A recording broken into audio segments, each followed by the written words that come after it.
दोस्तों नमस्कार। मार्केट कितना गिरेगा किसी को पता नहीं है। मार्केट कितना ऊपर जाएगा ये भी किसी को पक्का पता नहीं है। अगर पता होता तो हर आदमी मुकेश अंबानी साहब आज बन गए होते।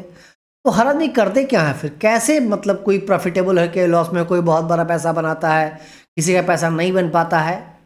ये कैसे होता है दोस्तों? देखिए, ये एक डिसिप्लिन है, एक मेथड है, एक साइंस है, एक टेक्निक है, जिसके मदद से लोग पता लगाने की कोशिश करते हैं और कुछ हद तक उस प्रयास में सफल हो जाते हैं। तो एक है फंडामेंटल, एक है टेक्निकल। फंडामेंटल की बात मैं आज नहीं करूंगा, मैं आज बात करने वाला टेक्निकल की। तो टेक्निकल आधार पर हम कैसे पता करें कि इन्वेस्टमेंट का बेस्ट टाइमिंग क्या है। हम ईटीएफ में अगर इन्वेस्ट करना चाहते हैं, हम तो आज चाहते हैं कि हम आम लोगों से थोड़ा ज़्यादा पैसा बनाएं, यानी बैंक और पोस्ट ऑफिस से हम दुगना रिटर्न जनरेट करें और मेरा पैसा भी सेफ रहे। तो इसके लिए स्ट्रैटेजी क्या हो सकती है, आज के वीडियो का थीम यही है। वीडियो के लास्ट तक रहिएगा तो आपको बहुत फायदा होने वाला है। वीडियो के लास्ट तक बने रहिएगा। मैं सारा आपको आज चार्ट एनालिसिस के माध्यम से बताने वाला हूं कि आप कैसे स्टॉक मार्केट टॉप और बॉटम को पकड़ने की कोशिश कर सकते हैं। कैसे आपको पता चले कि मार्केट 50% गिर चुका है, कैसे पता चले कि मार्केट शायद 80% गिर चुका है। बॉटम तो दोस्तों कोई नहीं पकड़ पाता। तो मैं भी अगर बता दूं कि मैं बॉटम पकड़ने का तरीका बता दूंगा तो मैं गलत बोलूंगा, इसलिए बॉटम तो कोई नहीं पकड़ता है। बट हाँ, जहां से आपको ये पता हो रिस्क मेरे फेवर में है, रिवार्ड मेरे फेवर में। आपके फेवर में एक ही चीज होना चाहिए, रिस्क रिवार्ड रेशियो। अगर यहां से मार्केट गिरेगा तो 10% गिरेगा, मेरे लेने के बाद 15% गिरेगा और बढ़ेगा तो 100% बढ़ेगा। और अगर ऐसा होता है तो पैसा बनेगा। तो आज हमने दो मूविंग एवरेज लगाया है वीकली टाइम फ्रेम पर, ईटीएफ पर। और ईटीएफ का भी रिटर्न देखिए दोस्तों 13 से 14% का बन जाता है। तो हमने बोला था कि बैंक से डबल रिटर्न, बैंक का रिटर्न 6 से 7% सबको पता है। लेकिन जिस मेथड को मैं आपको बताने वाला हूं, इस मेथड से आपका रिटर्न लगभग 15 to 17% के आसपास निकल सकता है दोस्तों। और उस पर भी आप साल का 12% अल्फा इनकम जनरेट कर सकते हैं, यानी अबाउट 26 to 28% रिटर्न जनरेट कर सकते हैं। लेकिन वीडियो लंबा होगा, वीडियो लास्ट तक बनिएगा तभी फायदा हो पाएगा, नहीं दोस्तों नहीं हो।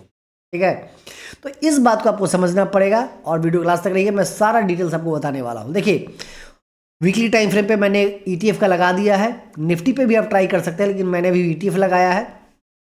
वीकली टाइम फ्रेम आपको चुनना है और दो मूविंग एवरेज लगाना है। मूविंग एवरेज क्या है मैंने इसको हाइड कर दिया, मैं लास्ट में बता दूंगा। लेकिन आप देखिए कि ये मूविंग एवरेज के पास क्या क्या हुआ। ये 2023 में मार्केट ऊपर से गिरा, यहां से देखिए कितना परसेंट करेक्शन आया, 10%। और ठीक उस मूविंग एवरेज से मार्केट ऊपर निकल गया। मार्केट देखिए यहां से करेक्शन लिया और मूविंग एवरेज के पास से निकल गया। मैंने बार बार मार्केट करेक्शन लिया, एक बार 2020 में उसके नीचे आया और उसके बाद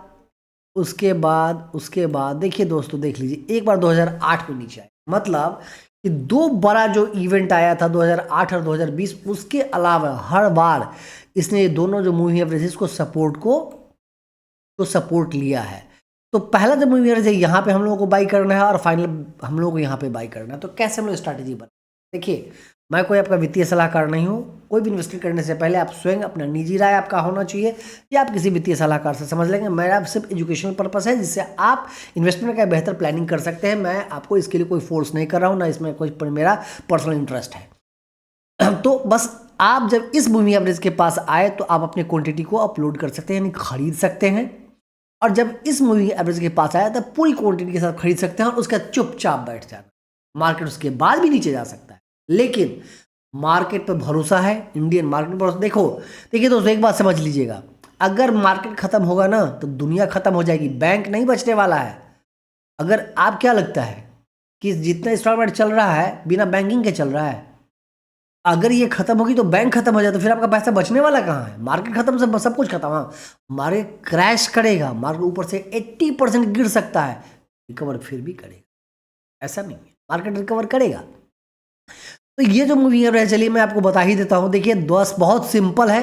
एक 100 मूविंग एवरेज है और एक 200 मूविंग एवरेज है। ठीक है, इस दोनों मूविंग एवरेज को चार्ट पे आप प्लॉट कर लीजिए और बस वेट करिए। जैसे अभी आ रहा है, आने वाला है, थोड़ा और नीचे आएगा 241, 3 से 4% ऑलरेडी मार्केट नीचे आएगा, आपका बाइंग हो जाना। और जैसे 200 मूविंग एवरेज के पास आए तो देखिए 200 मूविंग एवरेज के पास कब आया है, देखिए तो यहाँ आने का चांस बहुत कम होता है। 2016 में एक बार आया था, उसके बाद 13 में आया था, उसके बाद आया ही नहीं है। तो यहाँ पे 50% आप क्वांटिटी अपलोड करिए, और यहाँ पे जब 50% अपलोड करते हैं तो दोस्तों एक बात समझने वाली बात है कि आप टॉप से लगभग 17% नीचे खरीद रहे हैं। मतलब 10 लाख रुपए आपको इन्वेस्ट करना था, उसके लिए सिर्फ आपको आज 8,30,000 रुपये ही पे करना पड़ा। 1,70,000 तो पहले ही बचा ली, ये आपको यूनिट ज़्यादा मिल जाएगा। इस स्ट्रैटेजी को अपनाइए, और इस स्ट्रैटेजी पे आप लोग बताइए कमेंट में क्या आपने इस स्ट्रैटेजी पे अपनाया, कभी काम किया या नहीं किया है। ये ETF में इन्वेस्टमेंट का बेस्ट स्ट्रैटेजी है। अब मैंने आप बताया था इस पर आपको 12% का अल्फा इनकम कैसे जनरेट होगा। इस स्ट्रैटेजी से आपको 16% तक रिटर्न मिल जाएगा, ठीक। बट आपको अल्फा इनकम जनरेट करना है, तो अब इसके लिए आपको ध्यान से रखना है कि लगभग जो निफ्टी का क्वांटिटी है वो लगभग 18 लाख रुपए का ETF अगर जिस दिन आपके पास हो जाता है 18 लाख रुपए का, ध्यान समझिएगा ETF, तो निफ्टी जो है 16 to 20% on average year on year growth करता है। किसी साल नीचे भी जाता है, किसी साल ऊपर जाता है, एवरेज इतना ही जाता है। तो जब आपके पास 18 लाख का क्वांटिटी ये हो जाए ETF, 1-2 लाख वाले के लिए वो 12% अल्फा इनकम जनरेट नहीं हो पाएगा। क्यों नहीं हो पाएगा? इसमें ऑप्शन सेल करना है। तो हम जब 18 लाख यानी निफ्टी 1 लॉट के बराबर का वैल्यू मेरे पास जब बाई हो जाएगा ETF, उसके बाद मैं क्या करूँगा, उसके बाद मुझे करना है कि 3 महीना आगे का लगभग 1000 पॉइंट ऊपर का कॉल हर बार सेल करना है, ठीक है। और उससे हर महीने हमको प्रीमियम जनरेट करना है, जो कि लगभग 70 से 100 पॉइंट तक मिल जाएगा।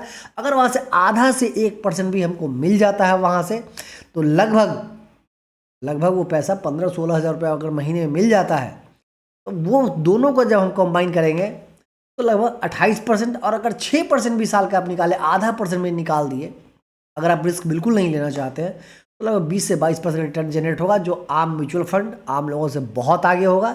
और ये वीडियो आपको इन्फॉर्मेशन में कैसा लगा, क्या इसमें आप लोग कमेंट बताइए कि स्ट्रैटेजी आपको कैसा लगा। और इन्वेस्टमेंट की स्ट्रैटेजी है दोस्तों, और मैंने आज एक वीडियो बनाया है कि एक ट्रेडर जो है एक दिन में 3 करोड़ रुपया गंवा देता है दोस्तों। तो ट्रेडिंग इतना आसान नहीं है जितना आसान दिखता है, और मैक्सिमम लोग पैसा इसलिए गंवाते हैं क्योंकि उसमें साइकोलॉजी इंपैक्ट करता है, हिट करता है। इन्वेस्टमेंट में आपका सोचने का, समझने का उसको टाइम मिलता है, इसलिए इन्वेस्टमेंट बेस्ट ऑप्शन है। और देखिए दोस्तों, बड़ा पैसा तो इन्वेस्टमेंट, ठीक है।